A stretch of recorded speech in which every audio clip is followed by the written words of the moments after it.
रूस के राष्ट्रपति व्लादिमीर पुतिन ने जब से ब्लैक सी में ग्रेन डील से हटने का ऐलान किया है, तब से दुनिया में गेहूं और मक्के की कीमतें बढ़ने लगी हैं। रूस ने साफ कह दिया है कि अगर कोई नागरिक जहाज ब्लैक सी में यूक्रेन के बंदरगाह की ओर बढ़ता है तो उसे मिलिट्री शिप माना जाएगा और स्वाभाविक रूप से हमला होगा। रूस का यह फैसला क्राइमिया के पुल पर हमले के कुछ देर बाद ही आया था। दूसरी तरफ यूक्रेन ने इस हमले से हालांकि इनकार किया। राष्ट्रपति पुतिन के प्रवक्ता दिमित्री पेस्कोव ने कहा कि इस समझौते को खारिज करने का हमले से संबंध नहीं है, ये रूस का कहना है। रूस ने संयुक्त राष्ट्र, तुर्की और यूक्रेन को बताया कि वो इस समझौते को आगे नहीं बढ़ाएगा। इस डील के खत्म होने के बाद दुनिया भर में 40 करोड़ लोगों पर खाद्य संकट गहराने लगा है। यही नहीं, भारत में खाने के तेल की कीमतें भी बढ़ने लगी हैं। यूक्रेन गेहूं, मक्का, सूरजमुखी के तेल, जौ और खाद के सबसे बड़े उत्पादक देशों में से एक है। इस डील के खत्म होने का सबसे ज्यादा असर Yemen, Ethiopia, Somalia, Libya, Syria, Iraq और पाकिस्तान जैसे देशों में देखने को मिल रहा है, क्योंकि यूक्रेन की पैदावार का सबसे बड़ा हिस्सा इन्हीं देशों में जाता था। रूस के इस फैसले की दुनिया भर में आलोचना भी हो रही है, क्योंकि इससे दुनिया के सबसे गरीब देश सबसे ज्यादा प्रभावित होंगे, क्योंकि वहां महंगाई काफी हद तक बढ़ गई है। रूस ने 2014 में क्रीमिया और सेवस्तोपोल के ब्लैक सी पर जो उसका इलाका है उस पर कब्जा कर लिया था, और इसके अलावा कई बड़े बंदरगाह पर भी रूस ने कब्जा कर लिया था, और इसी रास्ते यूक्रेन अपना अनाज बाहर भेजता था। लेकिन जब से रशिया ने यूक्रेन पर हमला किया और युद्ध शुरू हुआ, उसके बाद से यह रास्ता बंद हो गया था। रूस की इजाजत के बिना कोई भी जहाज इस रास्ते से नहीं निकल सकता था। ऐसे में अनाज और खाद की सप्लाई ठप पड़ गई। इसके बाद यूनाइटेड नेशंस और तुर्की ने मिलकर पुतिन को मनाया, एक समझौता हुआ ताकि वो ब्लैक सी से आने वाले अनाज की सप्लाई को ना रोके। और इसके बाद जुलाई 2022 में तुर्की में समझौता हुआ। इस समझौते के तहत यूक्रेन को अनाज की सुरक्षित सप्लाई का हक मिल गया। रूस ने कहा कि हम ये सुनिश्चित करेंगे कि यूक्रेन का अनाज दुनिया में पहुंचे, हम कोई हमले भी नहीं करेंगे। रूस ने अनाज के जहाजों पर हमला नहीं करने का फैसला किया, और इसी को कहा जाता है ब्लैक सी ग्रेन डील, या हिंदी में काला सागर अनाज समझौता। लेकिन बीच बीच में जब इस डील के रिन्यू होने की बात आती है, तब तक पुतिन, रशिया ये कहता रहा है कि हम डील में आगे नहीं बढ़ सकते। इस साल की शुरुआत में फरवरी में भी रशिया ने साफ कह दिया था कि हम आगे नहीं बढ़ेंगे, और इसके पीछे जो पश्चिमी देशों का रवैया है वो जिम्मेदार है। दूसरा, पुतिन ये भी आरोप लगाते रहे, रशिया ये भी आरोप लगाते रहे कि ये जो ग्रेन यहाँ से जा रहा है इसको गरीब देशों में जाना चाहिए, लेकिन वहाँ जा नहीं रहा है। 4% से भी कम गरीब देशों में ये अनाज पहुंचा। इस तरह के आरोप रशिया लगाता रहा है। 17 जुलाई को इस बार तो रूस ने डील को तोड़ ही दिया। ब्लैक सी ग्रेन डील खत्म होने के पीछे रूस के राष्ट्रपति ने जवाब भी दिया। उन्होंने कहा कि पश्चिमी देशों ने इस समझौते के तहत अपनी जिम्मेदारियों को नहीं निभाया, इसलिए हम ये डील कैंसिल कर रहे हैं। दूसरी तरफ जानकार कह रहे हैं कि समझौते से बाहर आना रूस की रणनीति का हिस्सा है। रूस अपने ऊपर लगे प्रतिबंधों में राहत चाहता है। रूस चाहता है कि उसके कृषि बैंक रोसेल खोज बैंक को स्विफ्ट में फिर से शामिल किया जाए। पुतिन ने बार बार ये आरोप लगाए हैं कि इस अनाज समझौते से रूस को वो फायदे नहीं मिले हैं जिसका वादा इस समझौते के दौरान किया गया था। इधर यूक्रेन के राष्ट्रपति ज़ेलेंस्की का कहना है कि यूक्रेन अनाज का निर्यात करते रहना चाहता है। उन्होंने कहा कि समझौता दो देशों के बीच हुआ, इस पर रूस ने हस्ताक्षर किए हैं, लेकिन रूस इस समझौते से पीछे हट गया। लेकिन हम डरेंगे नहीं, ये ज़ेलेंस्की कह रहे हैं। अगर तुर्की अपने रास्ते यूक्रेन के जहाज को गुजरने की इजाजत देता है तो यूक्रेन अनाज की सप्लाई के लिए तैयार है। फिलहाल ताजा स्थिति यह है कि रूस ने लगातार चौथे दिन यूक्रेनी फूड एक्सपोर्ट केंद्रों पर बम बरसाए हैं। पश्चिम का कहना है कि रूस जानबूझकर ऐसा कर रहा है ताकि वो धमकी देकर प्रतिबंधों पर सौदेबाजी कर सके। अमेरिका यह आशंका भी जाहिर कर चुका है कि रूस उसके नागरिक जहाजों पर भी हमला कर सकता है। चिंता इस बात की है कि मामला थमने की जगह और बढ़ रहा है, क्योंकि यूक्रेन ने भी रूस की ओर जाने वाले जहाजों के बारे में मिलिट्री एक्शन की चेतावनी जारी की है। मामले को और तनावपूर्ण बना दिया है। इस बीच भारत का पक्ष, भारत ने काला सागर अनाज पहल को जारी रखने में संयुक्त राष्ट्र महासचिव के प्रयासों का समर्थन किया है, और वहां वर्तमान गतिरोध के बहुत जल्द ही समाधान होने की उम्मीद जाहिर की है। हालांकि चिंताएं हमारी भी बढ़ रही हैं। किस तरह की चिंताएं हैं हमारी। आलोक सिन्हा सर इस वक्त हमारे साथ जुड़ चुके हैं, पूर्व अपर सचिव कृषि मंत्रालय में रहे हैं और इस वक्त कृषि मामलों के जाने माने जानकार। आलोक सर बहुत बहुत स्वागत। सर पहले तो मैं भारत की बात से शुरू करूंगा। इस ग्रेन डील से रूस के बाहर आने का क्या भारत पर किसी तरह के संकट की सुगबुगाहट देख रहे हैं आप? नहीं, आई डोंट थिंक सो। देखिए, भारत के ऊपर संकट इसलिए नहीं आएगा कि एफसीआई का बफर नॉर्म के अनुसार 1 जुलाई को 275 लाख टन गेहूं होना चाहिए था, जबकि उनके पास 300 लाख टन से ज्यादा है। ये एफसीआई के पास वेलफेयर स्कीम के लिए, पीडीएस के लिए, ये नेशनल फूड सिक्योरिटी स्कीम के लिए, ये मिलिट्री और पैरामिलिट्री को देने के लिए कोई कमी नहीं है। इन एडिशन ओपन मार्केट में लगभग 50 लाख टन गेहूं कम से कम होगा अभी वो प्राइवेट ट्रेडर्स के पास। तो ओपन मार्केट में भी कोई कमी है नहीं, इसलिए आप देखेंगे टमाटर के भाव बढ़ सकते हैं, चावल का भाव थोड़ा जी। तो इंडिया के अंदर इंटरनली कोई प्रॉब्लम नहीं है।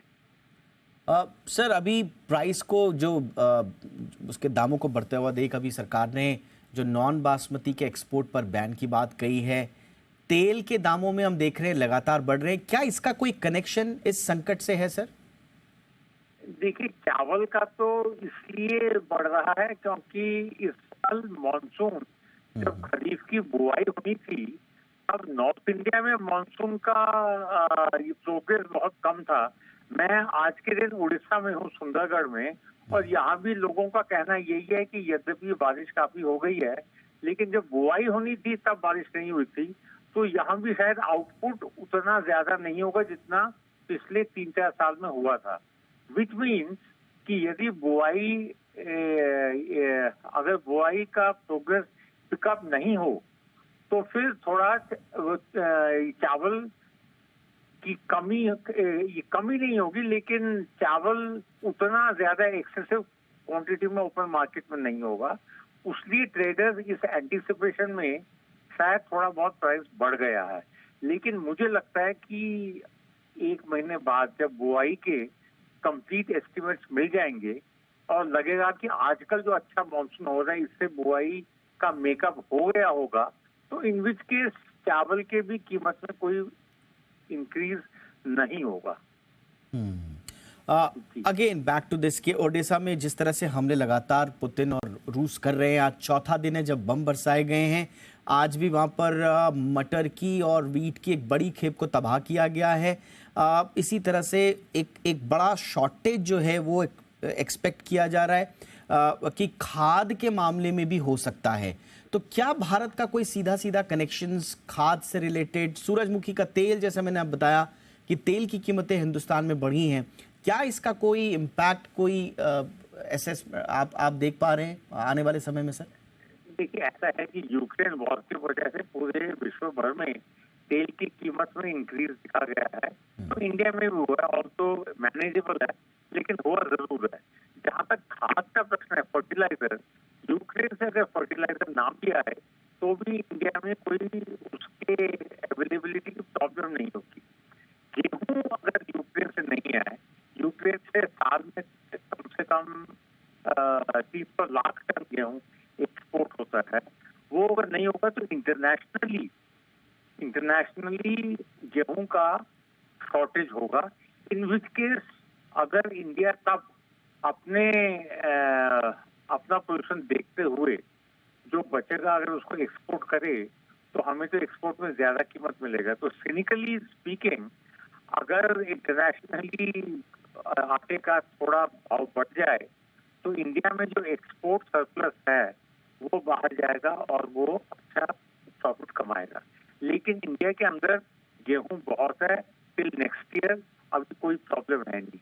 इवन इफ यूक्रेन से वीट एक्सपोर्ट नहीं होता, इंडिया को फर्क नहीं पड़ेगा इंडिया के अवेलेबिलिटी पर। अब मैं थोड़ा सा ग्लोबल सप्लाई की बात करूंगा सर।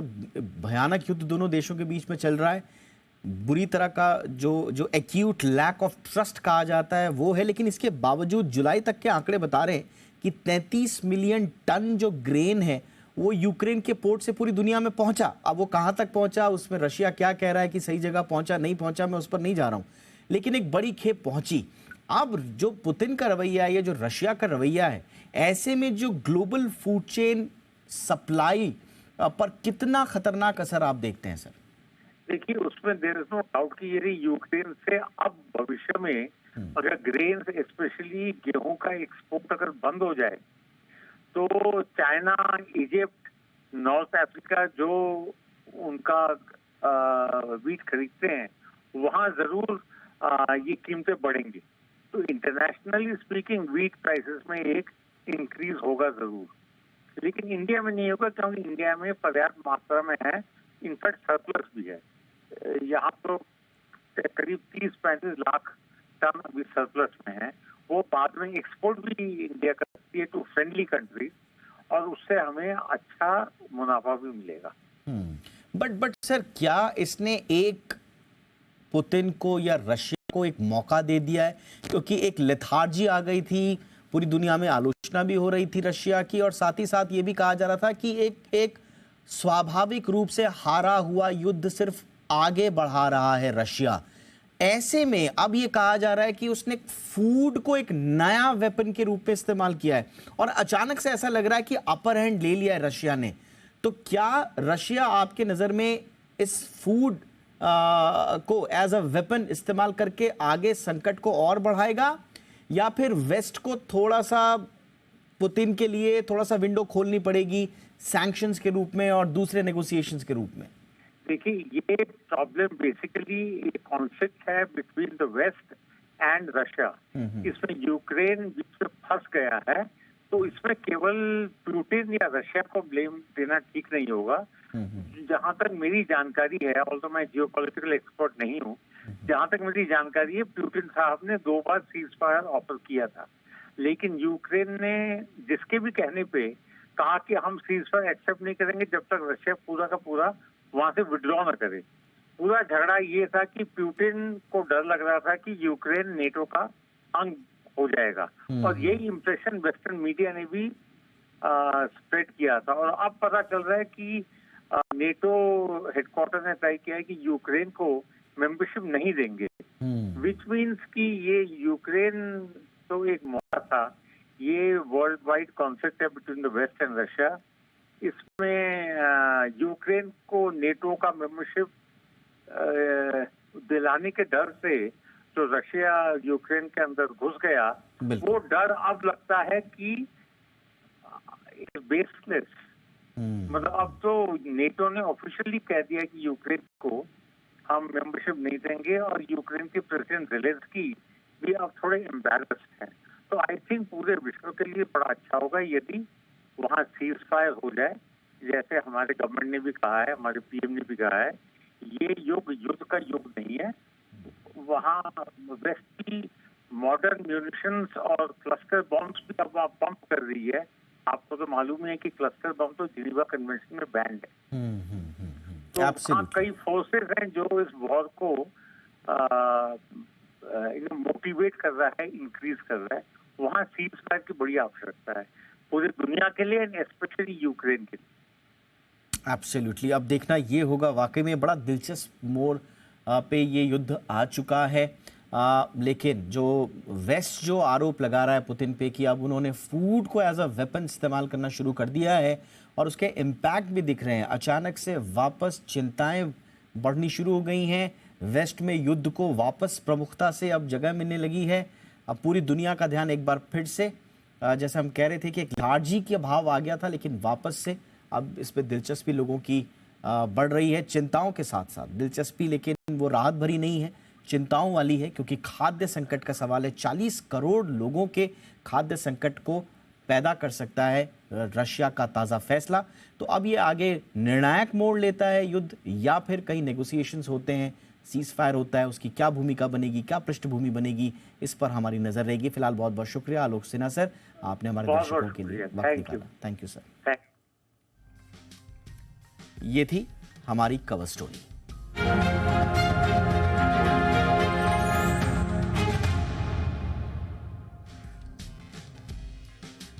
और अब रुकते हैं एक छोटे से ब्रेक के लिए, लेकिन ब्रेक के बाद आपको बताएंगे